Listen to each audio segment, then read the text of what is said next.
Bonjour les élèves. Alors, nous revoici avec le complément de phrase. Donc, tu as besoin de ton cahier zigzag. Tu vas aller à la page 72 et on va travailler le complément de phrase. Alors, on parle de la structure de la phrase, hein? La semaine dernière, c'était le prédicat qui est essentiel dans une phrase, sinon la phrase n'a pas de sens. Aujourd'hui, puis je vous avais aussi parlé du complément de phrase un petit peu rapidement. On a vu aussi le complément de phrase pendant l'année. Donc, on travaille, là, il y a 3 pages pour travailler le complément de phrase, pour le repérer dans une phrase, hein. C'est ça qui est important. Et aussi pour t'aider à enrichir tes phrases lorsque tu composes toi-même un texte. Donc, le complément de phrase sert à apporter une précision à la phrase. Ce n'est pas un élément qui est obligatoire par contre, mais ça ajoute une précision. En fait, c'est un peu comme un adjectif avec un nom, hein? Alors, l'adjectif, on dit que l'adjectif est un complément du nom. Il vient ajouter une précision, on peut dire qu'il vient compléter, hein, l'idée.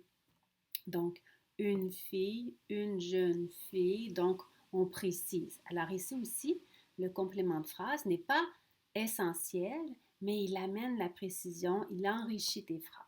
Alors, on va mettre les yeux sur la page 72, sont encadrés vert.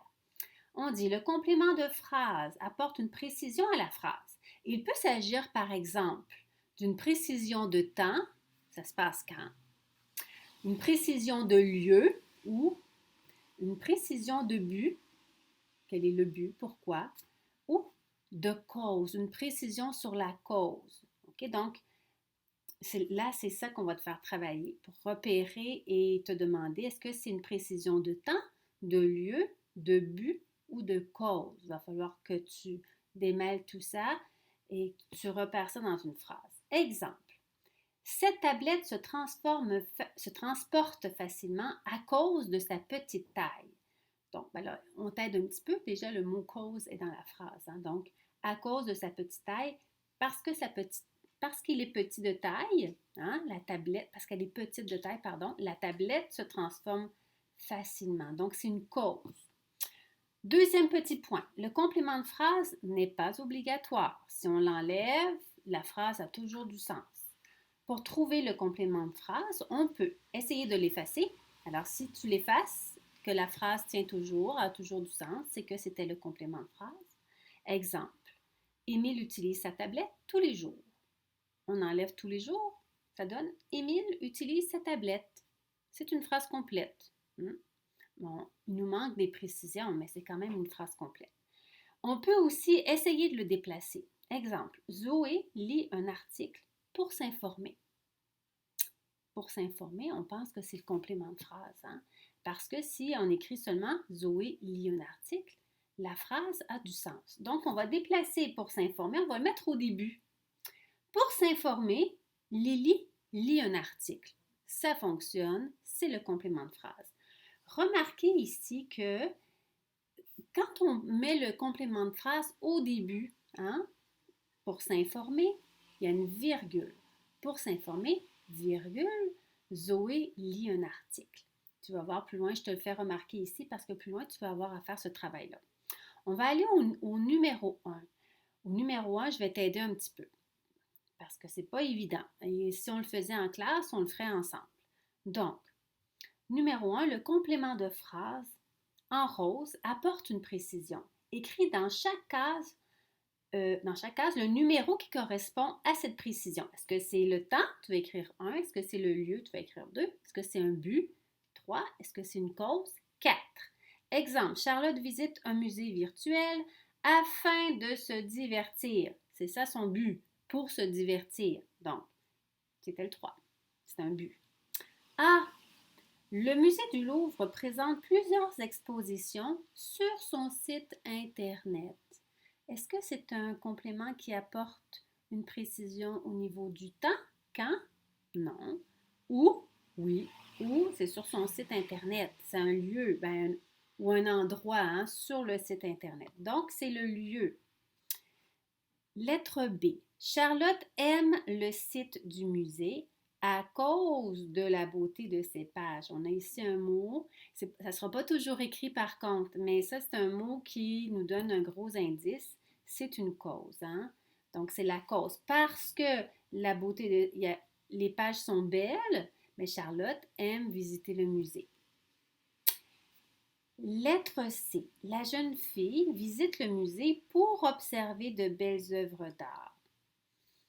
Alors, est-ce que ça précise le temps? Non. Est-ce que ça précise le lieu? Non. Hein? La jeune fille visite le musée pour observer de belles œuvres d'art. Est-ce que ça précise le but? Oui, c'est son but. Hein? Donc, la raison, son but, pour observer de belles œuvres d'art. Je vais te laisser faire la suite seule. Donc, tu vas pouvoir vérifier avec le corrigé que tu trouves sur Internet. Le numéro 2, on te dit que tu dois réécrire les phrases en déplaçant le complément de phrase qui est écrit en rose.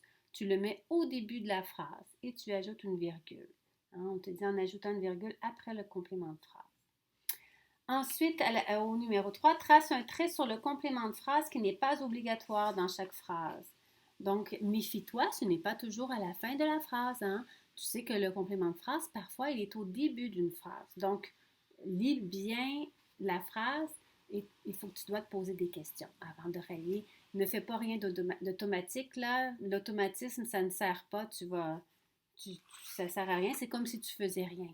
Donc, il faut bien lire, comprendre le sens et puis tu rayes ce qui n'est pas nécessaire. Hein? Si tu l'enlèves, la phrase a toujours du sens. On va aller à la page 74. On te dit souligne le complément de phrase dans chaque phrase. En A, en lettre B, on te dit réécris les phrases en effaçant ou en déplaçant le groupe de mots que tu as souligné.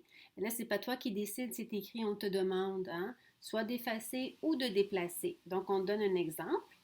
Des inventeurs ont imaginé une tente exceptionnelle pour faire du camping. On demandait l'effacement. Ce que ça donne, c'est des inventeurs ont imaginé une tente exceptionnelle. Et c'est tout. La phrase est complète. Donc, toi, tu fais le reste. En écriture express, on te demande d'imaginer un appareil technologique qui t'aidera à faire une activité, qui t'aiderait à faire une activité de ton choix. Par exemple, un loisir, un sport ou une tâche quotidienne. On te demande d'écrire 6 phrases et d'ajouter un complément de phrase pour apporter des précisions. Là, on te parle d'appareils technologiques, mais c'est parce que dans cette section-ci, on avait des textes sur des appareils technologiques. Donc, si tu n'as pas d'idée, tu peux retourner voir la page 61 où on te parle de nouvelles technologies. C'est un texte que tu avais lu pendant la pandémie, là, dans les plans de travail que j'avais donnés. Donc, tu peux regarder, tu n'es pas obligé de tout lire, mais regarde les photos, ça va te donner des idées ou même les intertitres aussi, ça va donner des idées d'appareils technologiques. OK, alors voilà, bon travail et à la prochaine! Au revoir les élèves, à bientôt!